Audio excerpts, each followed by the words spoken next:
Halo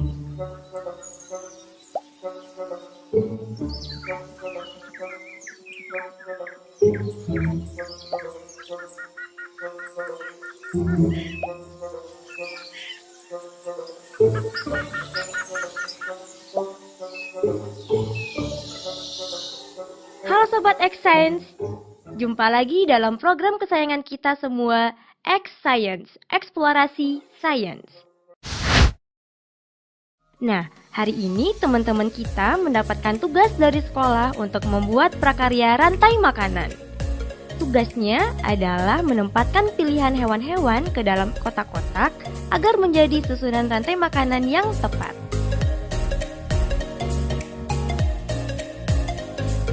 Sobat X Science, tahu tidak komponen apa aja sih yang terdapat dalam rantai makanan? Yuk kita saksikan bersama penjelasan narasumber berikut. Halo Sobat X Science, jumpa lagi bersama Kak Herman dalam program kesayangan kita, X Science, Eksplorasi Sains. Adik-adik, kakak yakin adik-adik di rumah sudah tak asing lagi dengan yang namanya rantai makanan, kan? Apa sih rantai makanan itu? Rantai makanan adalah peristiwa perpindahan energi dari satu makhluk hidup ke makhluk hidup lainnya. Ada makhluk hidup yang berperan sebagai produsen, ada makhluk hidup yang berperan sebagai konsumen, dan ada pula makhluk hidup yang berperan sebagai pengurai. Jadi, dengan kata lain, rantai makanan adalah proses transfer energi. Kakak kasih contoh ya. Padi dimakan oleh tikus. Tikus dimakan oleh ular. Ular dimakan oleh elang. Elang mati nanti akan diuraikan. Nah, dari beberapa rantai makanan itu berkumpul membentuk suatu jaring-jaring makanan. Bagaimana? Sudah paham kan adik-adik? Saatnya kita bernalar. Yuk, mari kita bernalar ya. Jumlah organisme A, B, C, D, dan E yang membentuk rantai makanan di suatu komunitas ditunjukkan oleh grafik berikut. Susunlah urutan rantai makanan dengan tepat berdasarkan data yang ditampilkan grafik, serta jelaskan bagaimana membentuk rantai makanan tersebut.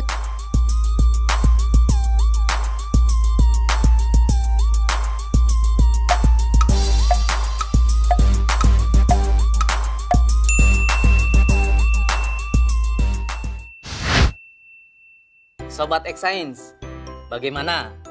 Bisakah kalian menjawabnya? Mari kita coba untuk menjawab pertanyaan tadi ya.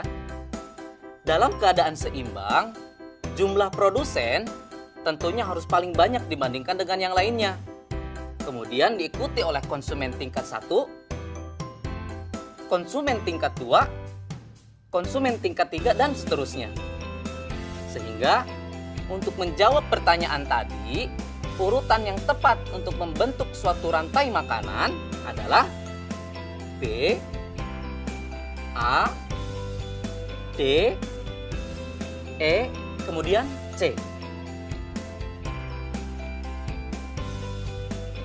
Jadi adik-adik sudah mengerti kan dengan apa yang namanya rantai makanan? Mari kita ulang kembali. Apa sih rantai makanan itu?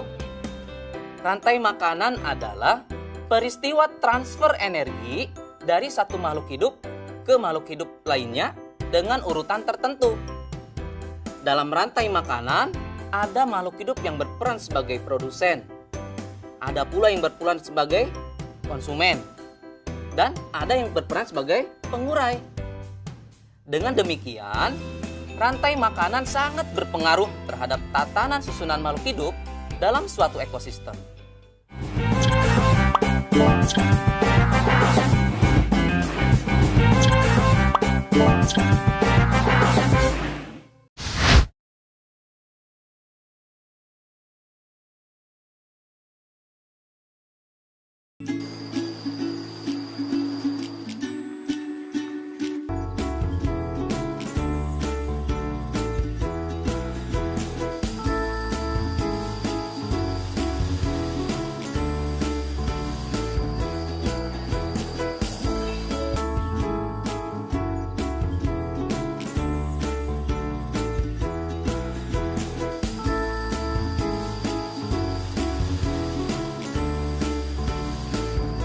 Adik-adik, kalian pasti penasaran kan bagaimana hubungan interaksi yang terjadi dalam jaring-jaring makanan? Yuk mari kita simak penjelasan berikut. Yang pertama adalah produsen. Produsen adalah makhluk hidup yang dapat membuat makanannya sendiri dengan bantuan sinar matahari. Prosesnya dinamakan fotosintesis. Wah, indah sekali ya alam Indonesia ini. Dengan begitu banyaknya hutan yang ada di Indonesia. Yang kedua, konsumen tingkat 1. Komponen pada konsumen tingkat 1 ini diisi oleh binatang. Biasanya adalah binatang herbivor yang memakan organisme autotrof yang tropiknya rendah. Karena termasuk dalam kelas heterotrof, maka konsumen tingkat 1 ini tidak dapat membuat makanannya sendiri dan bergantung pada produsen. Contoh binatang herbivor yang ada di hutan adalah rusa.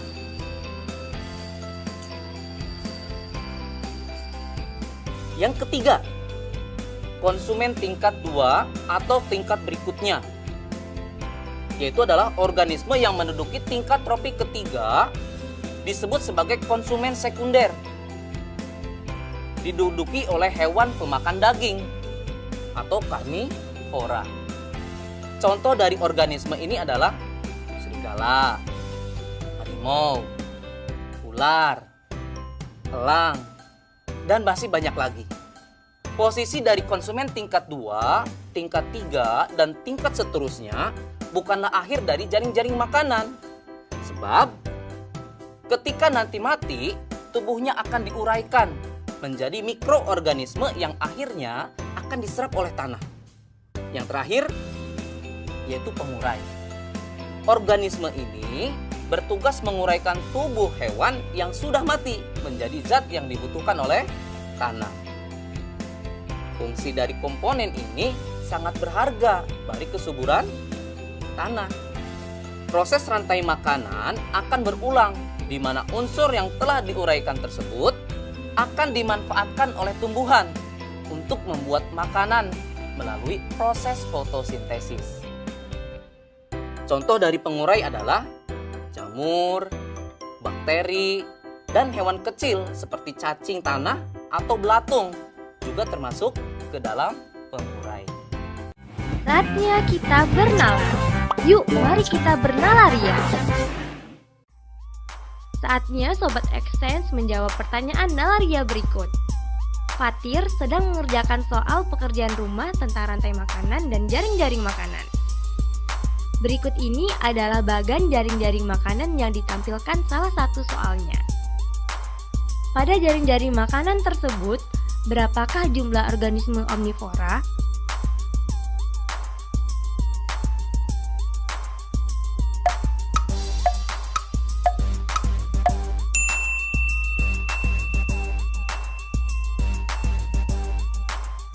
Mari kita simak penjelasannya. Jika dimulai dari produsen F, maka jumlah omnivora adalah 2, yaitu H dan L. Karena H memakan F dan G, L memakan F, H, dan M. Jadi, adik-adik sudah mengerti kan dengan jaring-jaring makanan? Sehingga, apa perbedaan antara rantai makanan dengan jaring-jaring makanan ya?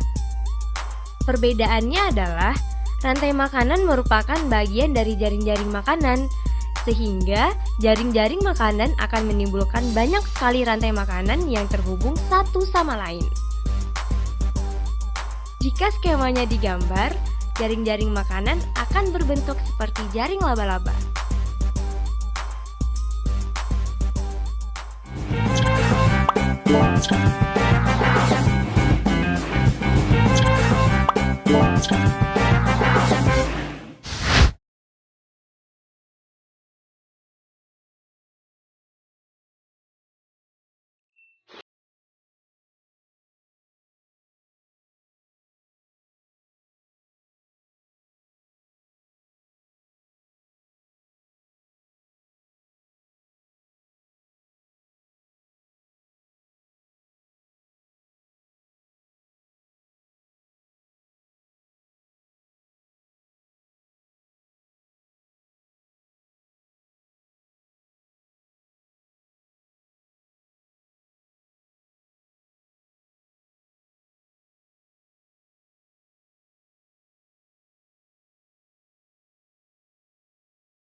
Kita membutuhkan alat dan bahan sebagai berikut.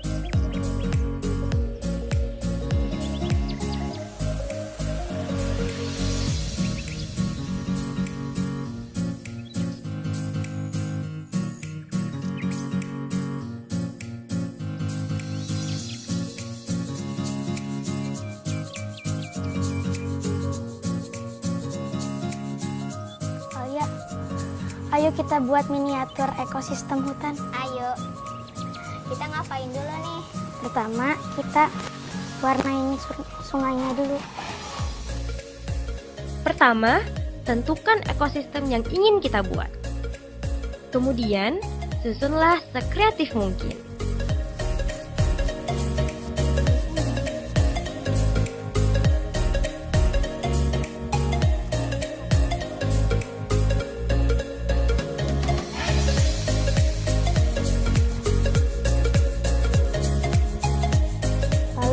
Taruh gambar kodok. Berikutnya, susunlah ornamen-ornamen miniatur hewan dan tumbuhan yang mendiami ekosistem tersebut. Adik-adik tunggu dulu. Sebelum kita masuk ke tahapan meletakkan ornamen hewan dan tumbuhannya, adik-adik harus tahu dulu nih, bagaimana hubungan interaksi makhluk hidup dalam suatu habitat yang mendiami suatu ekosistem. Pertama, hubungan mutualisme. Mutualisme adalah bentuk hubungan antar makhluk hidup yang saling menguntungkan satu sama lain. Contohnya adalah bunga dengan kupu-kupu. Mengapa sih bunga dan kupu-kupu disebut saling menguntungkan? Karena kupu-kupu membantu penyerbukan bunga, sedangkan bunga menyediakan nektar dan sari-sari makanan yang dibutuhkan oleh kupu-kupu. Yang kedua, parasitisme. Apa itu parasitisme? Parasitisme adalah bentuk hubungan yang merugikan yang dialami oleh salah satu organisme makhluk hidup, sedangkan yang lainnya diuntungkan. Apa sih contohnya? Contohnya adalah benalu dengan tumbuhan inangnya. Benalu dapat mengganggu keberlangsungan hidup inangnya, bahkan dapat mengakibatkan inangnya tersebut mati. Hal ini disebabkan karena benalu tumbuh dan berkembang dengan mengambil zat-zat makanan yang bersumber pada inangnya, sehingga tumbuhan inang tersebut akan kekurangan nutrisi pada pertumbuhan. Berikutnya yang ketiga adalah komensalisme. Komensalisme merupakan hubungan antar organisme. Salah satu diuntungkan, namun yang lainnya tidak dirugikan dan tidak pula diuntungkan. Contohnya, ikan ramora kecil yang menempel pada ikan hiu. Bagaimana sih hubungan antara ikan ramora kecil dan ikan hiu? Ikan ramora akan selalu mengikuti dan berlindung di bawah tubuh ikan hiu, sehingga ia akan mendapatkan keuntungan berupa perlindungan dan makanan yang berasal dari sisa-sisa makanan dari ikan hiu. Sedangkan pada pihak ikan hiu tidak mendapatkan kerugian dan keuntungan apapun dari perilaku ikan ramora tersebut. Nah, bagaimana Sobat Xsense? Sudah siap untuk lanjut ke tahap berikutnya? Yuk, mari kita pasang ornamen tumbuhan dan hewannya dengan memperhatikan hubungan interaksi makhluk hidup di dalamnya. Setelah itu kita taruh tanaman seperti ini. Ini kan ada pohon. Hewan yang memakan pohon ini, rumput ini yaitu zebra, kerbau.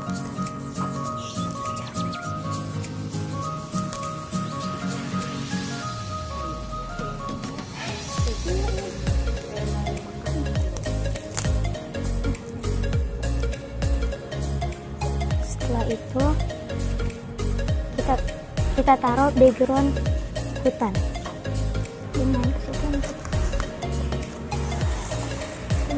Setelah itu Pastikan di sana terjadi hubungan yang setimbang dalam interaksi ekosistem yang kita buat. dan jangan lupa ditempelkan burung elang.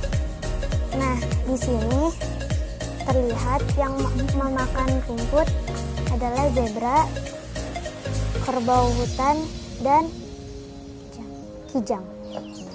Nah, hewan yang memakan daging di sini ada serigala dan elang. Ada cacing di bawah pohon yang sudah busuk. Dan miniatur ekosistem telah selesai kita buat. Mudah kan membuatnya? Selain membuat belajar menjadi menyenangkan, dengan membuat miniatur ekologi ini dapat meningkatkan kreativitas dan daya imajinasi kita loh sobat. Saatnya kita bernalar. Yuk, mari kita bernalaria. Saatnya Sobat X Science menjawab pertanyaan nalaria berikut. Ilustrasi berikut menunjukkan hubungan antar makhluk hidup di suatu ekosistem. Bacalah dengan teliti ya. Di suatu ekosistem ada beberapa ekor hewan A yang suka memangsa hewan B. Sementara hewan D menjadi mangsa hewan C. Daun sawi berlubang-lubang karena dimakan hewan D. Pada saat tertentu, seekor hewan E mengitari tempat tersebut untuk memangsa hewan A. Hewan C juga adalah makanan favorit hewan A. Hewan B menjadi pemakan produsen. Berikut ini yang merupakan bagan jaring-jaring makanan berdasarkan ilustrasi di atas adalah